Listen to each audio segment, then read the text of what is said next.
Hello বন্ধুরা, আজ শ্বশুরমশাই বাজার থেকে একটা ধোকা মিক্সের প্যাকেট এনেছিল, করে দিতে বলল। শনিবার, তাই ভাবলাম করে ফেলি। তাই করতে গিয়ে মনে হলো যে রেসিপিটা তোমাদের সাথে একটু শেয়ার করি। তোমরাও দেখো এই কোম্পানির ধোকলাটা কেমন হয়। খাবার পরে খুব বেশি যে ভালো হয়েছে সেটা বলবো না, হয়েছিল মোটামুটি, কিন্তু একটু কেমন দানা দানা। যাই হোক, প্যাকেটটা কেটে ফেললাম। কেটে সেটাকে একটু নাড়াচাড়া করে তার মধ্যে বেশ কটা জিনিস দিয়ে এর একটা ব্যাটার তৈরি করব। প্রথমে কেটে ফেলার পরে বা একটা বাটিতে নিয়ে সেই বাটিটার মধ্যে রেখে ধনে গুঁড়ো 1 চামচ, চিনি আন্দাজ মতো, যে যেমন মিষ্টি খেতে ভালোবাসি আমরা, একটুখানি কালো জিরে, একটুখানি সাদা জিরে। আমি সবই একটু এক্সপেরিমেন্ট করি, এটাও সেরকমই, শুধু কালো জিরে দিলেও চলে অথবা শুধু সাদা জিরে দিলেও চলে। 1 চামচ নুন আন্দাজ মতন, এটা যে যেমন নুন খায়, চিনিটাও সেরকমই, যে যেমন মিষ্টি খায়।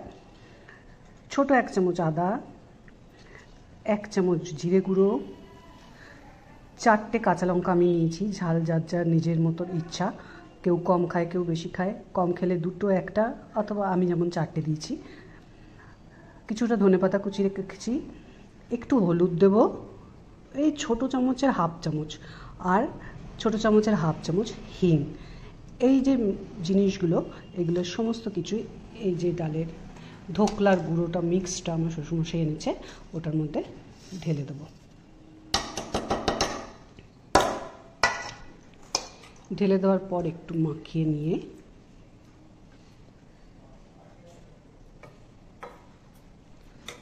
আন্দাজ মতো জল দিয়ে দিলাম, দিয়ে পেস্টটা করে আমি পরে দেখাচ্ছি। এই যে পেস্টটা আমার রেডি। এই পেস্টটার মধ্যে আমি দেখানো হয়নি 1 চামচ ময়দা দিয়েছি, কারণ এটা বাজারের থেকে কেনা ডালের কি ডাল আছে জানি না, আমি আদৌ বাইন্ডিংটা হবে কি না, সেই কারণে আমি এই 1 চামচ মতন ময়দা দিয়েছি, আর একটু কসুরি মেথি ছিটিয়ে দিলাম। এটাকে এরপরে কড়াইতে তেলে দিয়ে নাড়িয়ে ড্রাই করে তবেই বরফি শেপটা করতে হবে।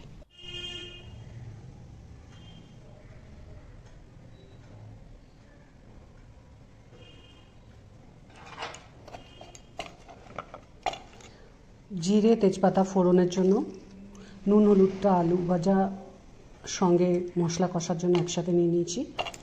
কসুরি মেথিটা লাস্টে দেবো নামানোর সময়, কারি পাতাও ফোড়নে দেবো, আদা পেস্ট 1 চামচ, ধনে গুঁড়ো 1 চামচ, জিরে গুঁড়ো 1 চামচ, লঙ্কা গুঁড়ো, আর এটা হচ্ছে গরম মশলা। গরম মশলাটাও শেষে দেবো, কসুরি মেথিটাও শেষে দেবো, আর ঘিটাও শেষে দেবো, আর 2 চামচ টক দই নিয়ে নিয়েছি গ্রেভিতে দেওয়ার জন্য। যেহেতু আজকে শনিবার, নিরামিষ, গুঁড়ো মশলাগুলো শুকনো দিলে কড়াইতে পুড়ে যেতে পারে, তাই জন্য গুঁড়ো মশলাগুলো ধনে গুঁড়ো, জিরে গুঁড়ো, লঙ্কার গুঁড়ো, একটু চিনি, নুন, এগুলো একটা ফাইন পেস্ট বানিয়ে রাখলাম। আর সঙ্গে টক দইটাকেও একটু ফেটিয়ে রাখলাম, 1 চামচ জল দিয়ে ফেটালে ভালো হতো।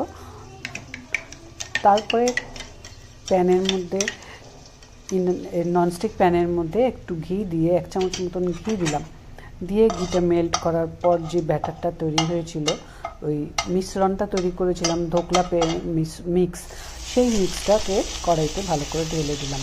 ঢেলে দেওয়ার পরে কিছুক্ষণ নাড়াচাড়া করতে আমি করলাম কড়াইয়ের মধ্যে।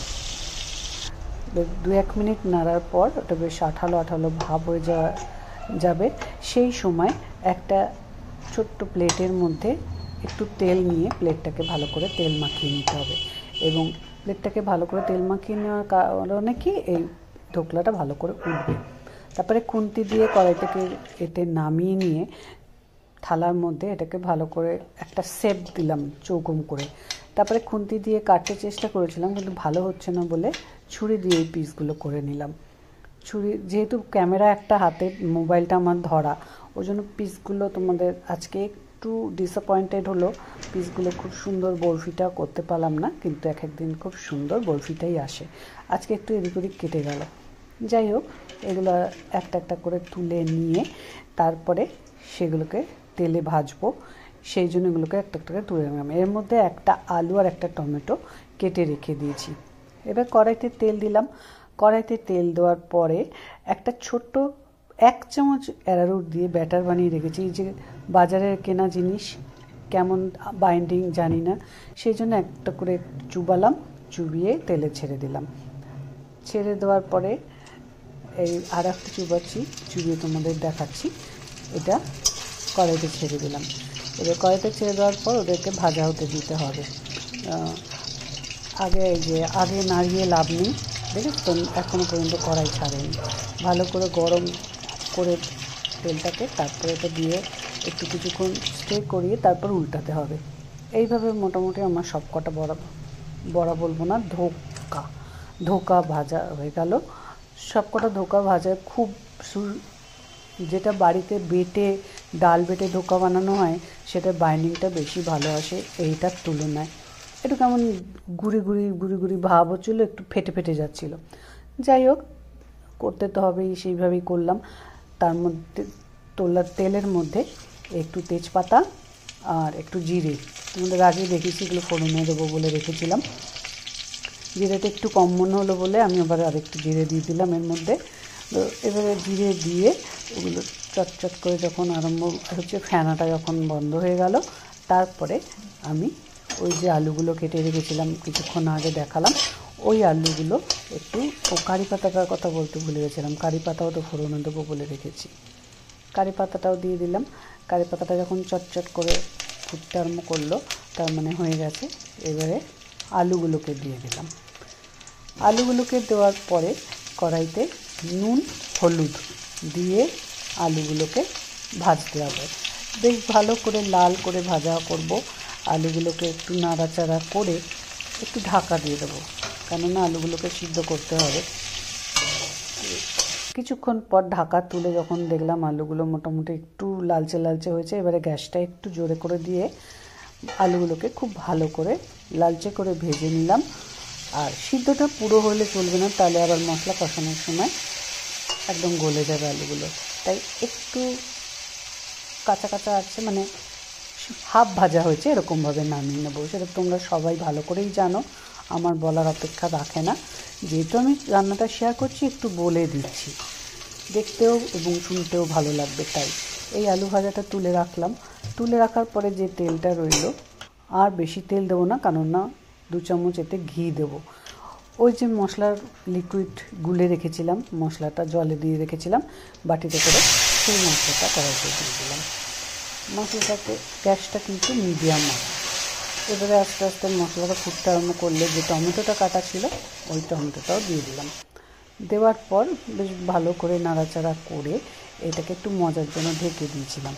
ঢাকা 2-1 মিনিট পরে খুলে টমেটোগুলো দেখলাম গলে গেছে।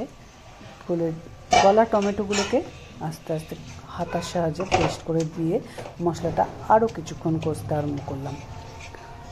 মশলাটা ভালো করে কষতে কষতে এরপরে যখন লালচে কালার এসে গেল, তখন আলুগুলো দিয়ে আবার একবার একটু কষে নেব। যদি আমার রান্নাটা ভালো লেগে থাকে, ফেসবুক থেকে দেখলে একটা ফলো করো, আর ইউটিউব থেকে দেখলে একটা সাবস্ক্রাইব করো।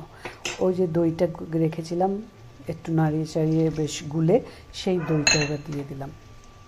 দইটা দিলে একটা বেশ ট্যাঙ্গি টেস্ট আসে, টমেটোও আছে, দইও আছে, টক টক একটা ভাব হবে, কিন্তু টক হবে না, কারণ নুন মিষ্টির ব্যালেন্সটা, ঝালেরও ব্যালেন্সটা আছে বলে টক হবে না, কিন্তু খেতে খুব সুস্বাদু হবে। এই মশলাটা এইবারে দেখো, এইরকম যখন তেল বেরিয়ে আসবে, তখন আমি এই রান্নাটায় একটু গরম জল দেবো। তাই এই যে দেওয়া জল যে পাত্রে রেখেছিলাম, ওই পাত্রে জলটা একটু গরম করে নিলাম, নিয়ে এর মধ্যে দিয়ে দিলাম। দেখো, ওই যে মশলার মধ্যে একটু কসুরি মেথি দিয়েছিলাম বলে যেই না জল দিয়েছি অমনি তো ভেসে উঠলো। যদি কেউ কসুরি মেথি পছন্দ না করো, এটা স্কিপ করতে পারো। আমার একটু ভালো লাগে বলে আমি দিয়েছি, রান্নায় একটু গার্নিশও হয় তাই দিয়েছি। শেষেও একটু দেবো, এই জন্য রেখে দিয়েছি গরম মশলার উপরে। গরম মশলার যে চামচটা, তার মধ্যেই একসাথে দিয়ে দেবো বলে রেখে দিয়েছি। যাই হোক, খুব ভালো করে যখন টকবক করে ফুটবে ঝোলটা, তখন এক তো গরম জল ছিল, ওই জন্য ফুটে উঠলো খুব তাড়াতাড়ি। তখন ওই আমার ধোকাগুলো দিয়ে দিলাম। ধোকাগুলো যখন দেওয়া হয়ে গেল, এবারে একটু নাড়াচাড়া করে একটু কিছুক্ষণের জন্য ফুটতে দিতে হবে। যেন নুন মশলা মিষ্টি সমস্ত কিছু জানি ধোকলার মধ্যে ঢুকে যায়। এবার ওই যে গরম মশলা আর কসুরি মেথি একসাথে রাখা ছিল ওটা দিয়ে দিলাম রান্নার মধ্যে, আর 2 চামচ ঘি, 2 চামচ ঘিটাও এখনই দিয়ে দেবো। যেহেতু এক হাতে আমার মোবাইলটা ধরা, ওই কারণে ভেবো না যে কাজটা নোংরা ভালো করে দিল না, বাটিতে লেগে রইল। মোবাইলটা বন্ধ করে ভালো করে কাচিয়ে যা ছিল ঝোল একটু তুলে বাটিতে দিয়ে আবার সেই ঝোলটা গরম ঝোল পুরো বাটির ঘিটা গলে গেল, ঢেলে দিয়েছি এতে। এই শেষ আমার রান্না, ফিনিশ করে তোমাদের একটু দেখিয়ে দিলাম। দেখো রঙটা কেমন এসেছে। আর চাইলে একটু নুনটা টেস্ট করেও নিতে পারো 2 মিনিট আগে, গ্যাস নিভানোর আগে। আমি আর আজকে করলাম ভাত, রুটি, লুচি, পরোটা, যার সাথেই পরিবেশন করবে একদম জমে হয়ে যাবে।